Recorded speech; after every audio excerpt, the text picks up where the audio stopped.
আসসালামু আলাইকুম, শুভ সন্ধ্যা। সবাইকে শুভেচ্ছা জানাচ্ছি।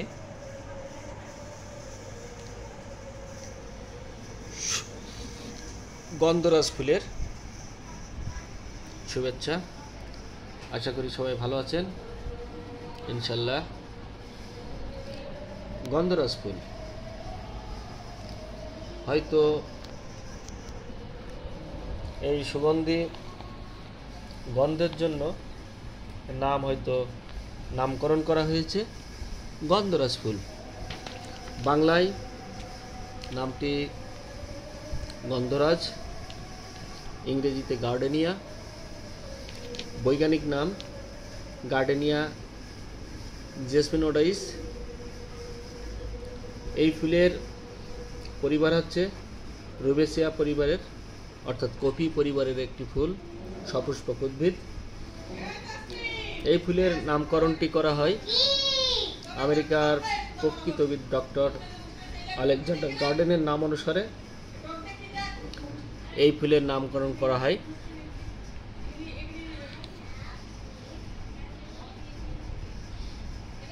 গার্ডেনিয়া। তবে ফুলটির আদিবাস এশিয়াতে, বিশেষ করে দক্ষিণ এশিয়া, চীন, জাপান, মিয়ানমার, কম্বোডিয়া, ভিয়েতনাম এবং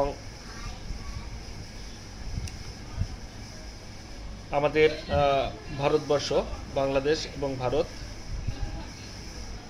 এই ফুলের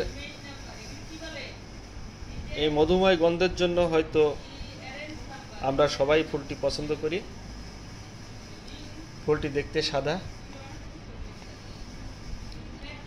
তো এই ফুলটি আসলে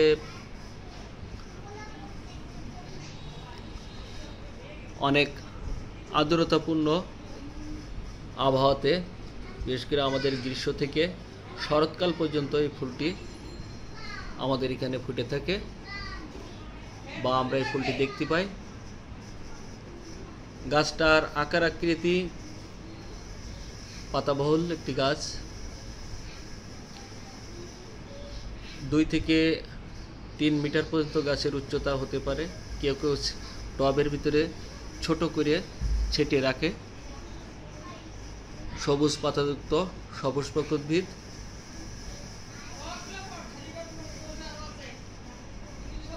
তবে এই ফুলের যে বিশেষ বৈশিষ্ট্য, সেটা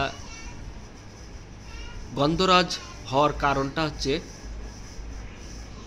সকল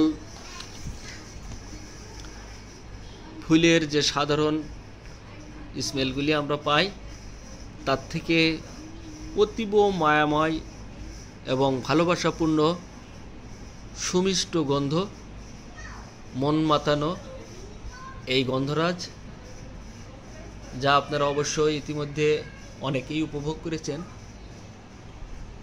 এবং চেনেন এই ফুলটি।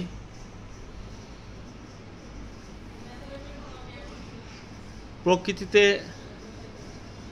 আসলে এদের অতটা চোখে না মিললেও যারা ফুল প্রেমী, অর্থাৎ এই গন্ধরাজ ফুল সম্বন্ধে যাদের জানা আছে,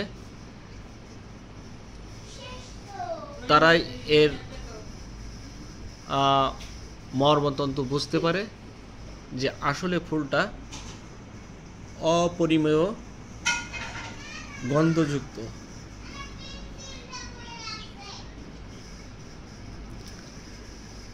এই ফুলটি আমার সাথে প্রথম পরিচয় হয়, আমি একটু ব্যক্তিগত কথা বলি প্লিজ। আমি তখন প্রথম বর্ষ অথবা দ্বিতীয় বর্ষের ছাত্র, ঠিক সেই সময় এই ফুলটির সাথে আমার পরিচয় হয়। একাদশ দ্বাদশ শ্রেণী। তখন এই ফুলটি একটি আশ্রমে আমি প্রথমে এই ফুলটি দেখতে পাই এবং এই ফুলের প্রেমে পড়ে যাই। তাই আমার ছাত্রছাত্রী নিয়ে এই ফুলটি উপভোগ করার জন্য প্রতিদিন এই গ্রীষ্মের বিকেলে, পড়ন্ত বিকেলে এই ফুলটির গাছে, যেহেতু ওই গাছটা আমি দেখছি 3-4 মিটার পর্যন্ত গাছটার উচ্চতা, কালো পাতায় পরিপূর্ণ, গাঢ় সবুজ পাতায় পরিপূর্ণ এই গাছটি, এবং ফুল প্রতিদিনই পাওয়া যেত। এই গন্ধের জন্য আমি প্রতিদিন ওই গাছটার নিচে যাইতাম। সেখানে একটি মন্দির ছিল, এই মন্দিরের পাশেই এই গাছটি ছিল।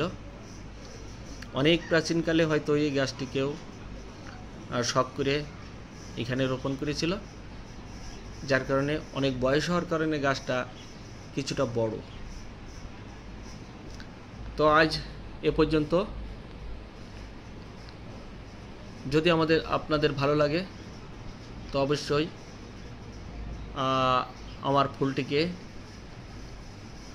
একটি লাইক করবেন। এই অপেক্ষায় আমি বিদায় নিচ্ছি।